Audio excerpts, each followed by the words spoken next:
Morning. कैसे हैं आप सब लोग। आज माता रानी का अपना छठा नराता है, माता कात्यायनी जी का। माता रानी सब पे अपनी अपार कृपा बनाए रखे। और आइए हम लोग आपको मिलते हैं अभी पूजा पर माता रानी के दरबार में। जय माता दी। जय माता दी, जयकारा शेरा वाली माता बहुत सच्चे दरबार की जय। आज माता रानी का छठा नराता है। माता कात्यायनी की अपार कृपा सब पर बनी रहे। आप भी आशीर्वाद लीजिए। माता रानी का नराता सबका सुख शांति से दिन निकले। माता रानी आप पे कृपा बनाए रखे। जय माता दी। माता रानी को प्रसाद को भोग लगा के अब हम अपना सेवन ग्रहण करते हैं, खाना खाते हैं। जय माता दी, जय माता रानी सब पे अपार कृपा बनाए रखे। बाय बाय बाय कर दें। Bye bye bye. मैं ऑफिस जा रहा हूँ। ऑफिस बेटा, ऑफिस भी तो जाना है ना। आपके लिए चीज़ी कहाँ से लेके आऊँगा। ऑफिस जाऊँगा तभी लेके आऊँगा ना, तो मुझे जाना है ना अभी। Okay bye bye bye bye. अब आप मिलते हैं, हम आपको शाम को मिलते हैं, ठीक है। बाय। अच्छा इधर इधर आ मेरा बॉस। हाँ मेरा बाबू पारी, बाबू बारू पारी हो गई ना। चलो ठीक है, जाओ। आज अंकुर को बोलना नाई कर आएगा, आपको टाइम मिलेगा तो उसे संडे को आएगी। चलो संडे को नलाएंगे। Okay bye. आज हम आए यूनिवर्सिटी में किसान मेले में। डिफरेंट एक्चुअली मौसमी है सारी। ये आंवला है, ऑर्गेनिक है, यूनिवर्सिटी का। और सेकेंडली यहाँ पर इन्होंने शहद निकाला हुआ है। ये भी सारा का सारा 2 टाइप्स में है, कुछ डार्क में है, कुछ येलो के अंदर है। ये भी यहाँ का यूनिवर्सिटी का ही निकाला हुआ शहद है, ऑर्गेनिक तरीके से मशीनों से अच्छा बनाया हुआ है। ये आप कंबाइन देख रहे हैं जी, कंबाइन है अभी। ये मिनी ट्रैक्टर है। मैं इसके ऊपर बैठा तो ये काफ़ी पावरफुल इसका इंजन था और बहुत ही चंगा लगता पेगा सी। यहाँ पर किसान भाइयों के लिए एक स्टेज बनाई गई थी जितने इन्होंने कुछ गायक भी पंजाबी गायक मंगाए बुलाए सी, जेरे एज ए पंजाबी गाने से गाने गाए जा रहे थे और बहुत ही अच्छा महसूस हो रहा सी। और किसान मेले से सारे भरावां नूं एक बार साले जरूर आना चाहिए। और मैं इवनिंग में आया अपना एक विकास नगर गीता मंदिर के अंदर, जहाँ पे डांडिया का प्रोग्राम आज स्टार्ट होना था यहाँ पर। और यहाँ देख सकते मंदिर के एंटर पे बहुत ही अच्छा और खूबसूरत ये मंदिर सजाया गया है। मंदिर में एंटर होते ही 100 माता रानी के नाम से 101 दिए जलाए हुए हैं, जो पूरे नराते तक कंटिन्यू ये जलते रहेंगे। ये फर्स्ट टाइम बनाया हुआ है, इन्होंने नया बनाया। हाँ यहाँ शेर की मूर्ति थी एक, बिल्कुल। ये नंदी जी की फ़ोटो है और यहाँ पे भोलेनाथ जी बैठे हुए हैं और ये नंदी जी हमारे। ये गीता मंदिर है, विकास नगर के अंदर गीता मंदिर पड़ता है। बहुत ही फेमस मंदिर है। हम बचपन में अपने बच्चों को यहीं लेके आया करते थे। डेली सैटरडे आना ही आना है यहाँ पर। बहुत अच्छा है ये शनिदेव मंदिर है हमारा। ओम शनिदेवाय नमः, ओम शनिदेवाय। ये पुजारी जी बैठे हैं यहाँ। हम लोग जब भी आते थे तो पंडित जी से टीका खुद भी और अपने बच्चों को यहाँ पे जरूर लगवाया करते थे बचपन के अंदर। ये पंडित जी भी काफ़ी सालों से इस मंदिर की सेवा कर रहे हैं। और ये शीतला माता जी का मंदिर है। ये वो खूब ही अच्छा बना दिया है इन्होंने। ऊपर मंदिर की टॉप पे इन्होंने बेल लगा दी है यहाँ पर एक ही, मतलब कि इतना खूबसूरत मंदिर देखने में लगता है। शीतला माता जी का मंदिर है ये, बहुत ही अच्छा और सुंदर है। ये बहुत बड़ी मूर्ति है बजरंग बली की। ये बहुत सालों पुरानी है, बहुत सालों पुरानी है। रात को फिर हम लोग जहाँ पुराने एरिया में रहते थे वहाँ पे जागरण था। रात को वहाँ पे इनविटेशन आया था तो हम लोग वहाँ पे मत्था टेकने माता रानी के गए, क्योंकि इतने सालों से रह रहे थे वहाँ पर। ये माता रानी का ये मंदिर पूरा इन्होंने दरबार सजाया हुआ है। तो माता रानी जी के नरातों में आप भी माता रानी जी के दर्शन कर लीजिए, ताकि माता रानी आपके सब के ऊपर अपार कृपा अपनी बनाए रखे। ये माता रानी जी की फ़ोटो लगा रखी है, माता रानी जी की जोत जलाई हुई है। आप सब दर्शन कीजिए माता रानी, ताकि आपके ऊपर अपार कृपा बनाए रखे। तुमने तो आने में बड़ी देर लगाई, कहो कईपुर में सब खुशी से तो है। मंथला दासी ने मुझे बड़े अच्छे समय पर सावधान किया था, नहीं तो बेटा सारा ही काल में बिगड़ जाता। माता जी, आज आप कैसी रहस्यमयी बातें कर रही हो? पहले पहले जो कुछ मैं पूछ रहा हूं उसका उत्तर क्यों नहीं देती? ओहो बेटा, मैं कह तो रही हूं कि मैंने तुम्हारे लिए सारा काम बना रखा है। राम का बन जाना ही तो उनकी मृत्यु का कारण बना। बन जाना? ये कैसी बातें कर रही हो माता जी? इस राज्य का राज्य उस राम को देने लगे तो उस मंथला दासी के कहने पर और शुभ अवसर जानकर महाराज से मैंने अपने दोनों वरदान मांग लिए। एक में बेटा तुम्हारे लिए राज्य है और दूसरे में राम के लिए 14 वर्ष का वनवास।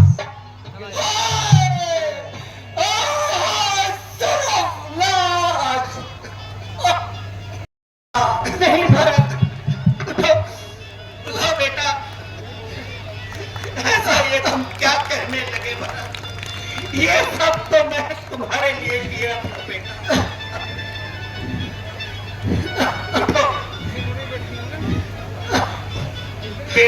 भैया राम को वनों में भेजकर राज्य करूं, लक्ष्मण और माता जानकी को संकट में डालकर राज्य करूं, यह तो कौन से मुख से कह रही है? बड़े भाई का राज्य कैसे संभाल सकता हूं? यह राज और ताज भैया राम का ही रहेगा। मैं वनों में जाकर अपने भैया राम के चरण पकड़ूंगा, मिन्नतें करूंगा और अपना सिर उनके पवित्र चरणों में रखकर माफी मांगूंगा।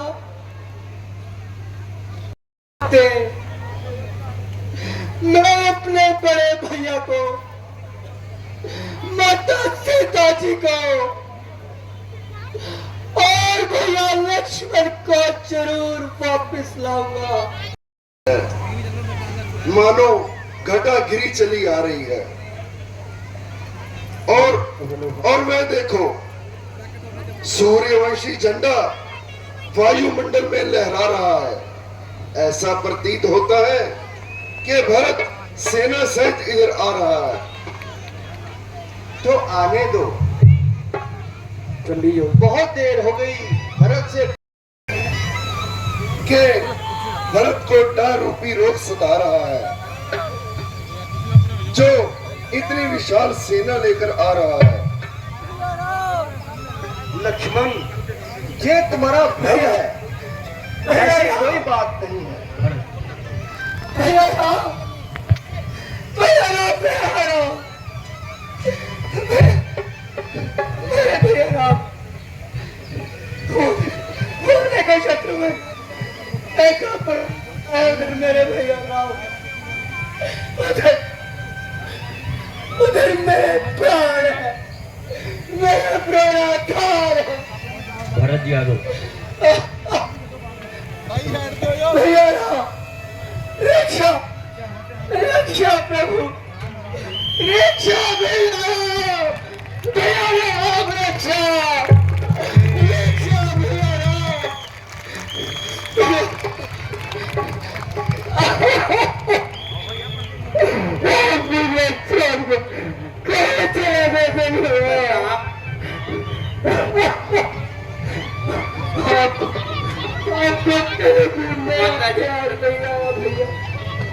बस भरत, बस। भ्राता जी प्रणाम। गुरुदेव प्रणाम। भरत, इतना व्याकुल क्यों हो रहे हो भाई? भाई जरा धीरज तो धरो। ऐसा क्या कष्ट पड़ा तुम पर जो तुम इतने व्याकुल हो गए? बताओ बताओ भाई, कुछ तो बताओ। माता जी,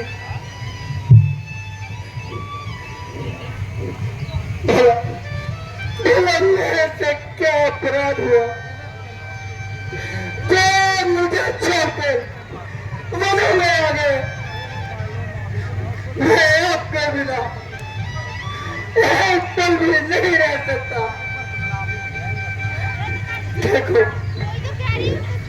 मेरे साथ साथ आपको लेने के लिए सभी माताएं, गुरु वशिष्ठ जी और प्रजावासी भी साथ आए हैं।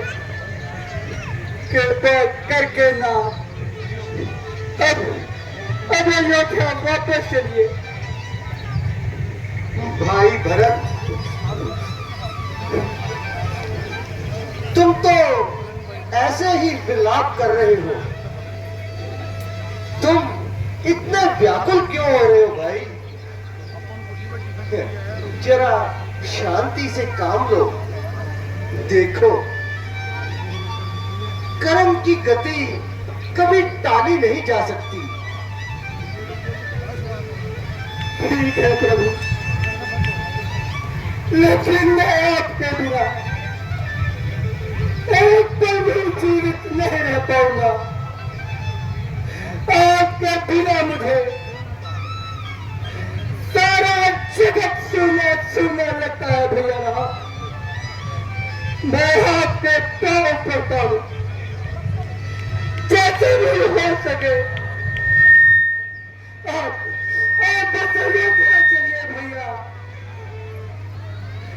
जिस प्रकार जल के बिना मछली, मणि के बिना नाव और पति के बिना पत्नी का जीवन होता है, उसी प्रकार आपके वियोग में सारी अयोध्या नगरी आंसू बहा रही है।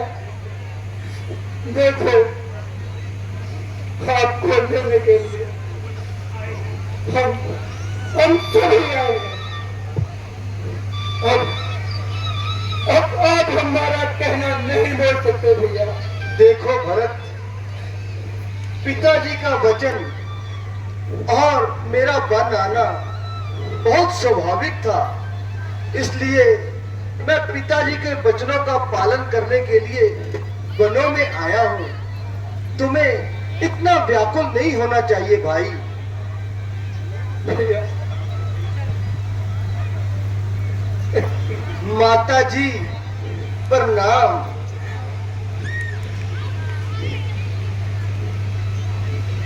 माता जी प्रणाम। माता जी, आप कुछ बोलती क्यों नहीं? आपने अपने राम को आशीर्वाद नहीं दिया। बीती बातों को भूलिए और अपने बेटे राम को आशीर्वाद दीजिए। माता, जो कुछ हुआ है काल और कर्मों की गति है, इसमें भला मेरा या आपका क्या दोष है? मातेश्वरी, आप कुछ बोलती क्यों नहीं? माता जी, क्या आपने अपने राम को इतना भुला दिया? बोलो माता, कुछ तो बोलो। तुम्हें मेरी सौगंध। बेटा, तुम मुझे क्षमा करो। बेटा, मुझसे बहुत भूल हो चुकी है। मेरे कारण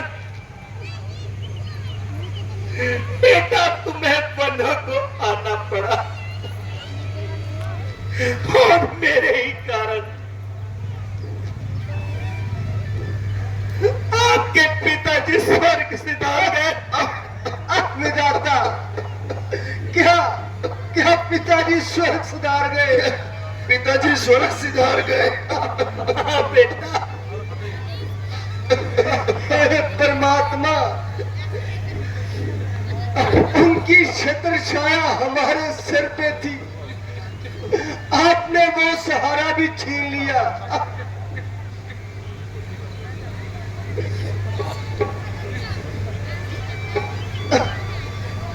मैं तो पिताजी के अंतिम दर्शन भी न कर पाया। हाय पिताजी, नहीं बनेगा, नहीं बनना तो काम भाग जाओ।